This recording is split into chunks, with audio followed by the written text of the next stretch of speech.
Welcome to our channel. నేను మీ సువర్ణని. ఈరోజు ఒక వీడియోతో మీ ముందుకు వచ్చాను. రాఖీ పున్నమి అంటే ఇంకా మన అన్నదమ్ముల కాదు, అన్న చెల్లెళ్ళు, అక్క తమ్ముడు సంబంధం.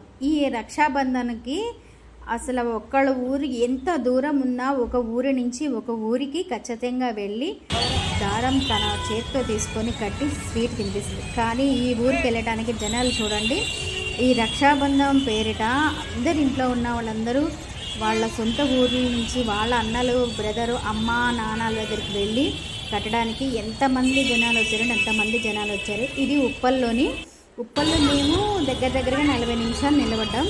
40 నిమిషాల్లోని హన్మకొండ బస్సులు, వేరే ఊరు బస్సులు అయితే వచ్చినాయి, కానీ సిటీలో మాత్రం బస్సులు రాలేదు. రామంతపూర్ రాలేదు, ఇటు ఎల్బీ నగర్ రాలేదు, ఇటు హయత్ నగర్ బస్సులు రాలేదు. అసలు ఏమైనా రాలేదు, ఊర్లలో మాత్రమే ఉన్నాయి.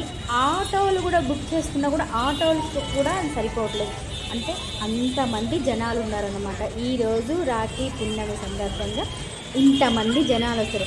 లాస్ట్కి ఒకటి ఎల్బీ నగర్ ఇంకా పోయి ఉంటే అది ఇంకా బలవంతంగా ఎక్కుదాం అని అంటే తోసుకొని అయితే మేము ఎక్కినాం. అందులో ఫుల్ రద్దీ ఉంది. చాలాసేపు అయితే డ్రైవరు ఇబ్బంది పడ్డాడు. అట్లనే అయితే తీసుకొని వచ్చిండు. మాకు ఎక్కడంటే ఎల్బీ నగర్ దాకా అయితే వచ్చినాయి. ఎల్బీ నగర్ దాకా మేము బస్సులో వస్తున్నాం. బస్సులో ఫుల్ ఫిల్అప్ అయిపోయింది. డోర్ దాకా నిలబడ్డారు.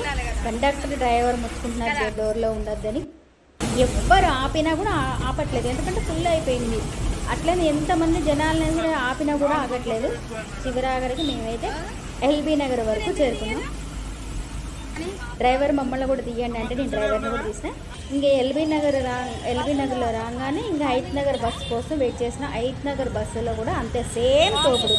ఇంకా బలవంతంగా అయితే మేము ఎక్కినాక అందులో ఒక అమ్మాయి అయితే ఆ తోపిడికి బ్రీతింగ్ ప్రాబ్లం స్టార్ట్ అయ్యి కళ్ళు తిరిగి పడిపోయి హాస్పిటల్కి వెళ్ళి మ్యాక్సిమం ఒక 5,000 దాకా అయ్యి దాన్ని నేను కళ్ళారా ఫేస్ చేశాను.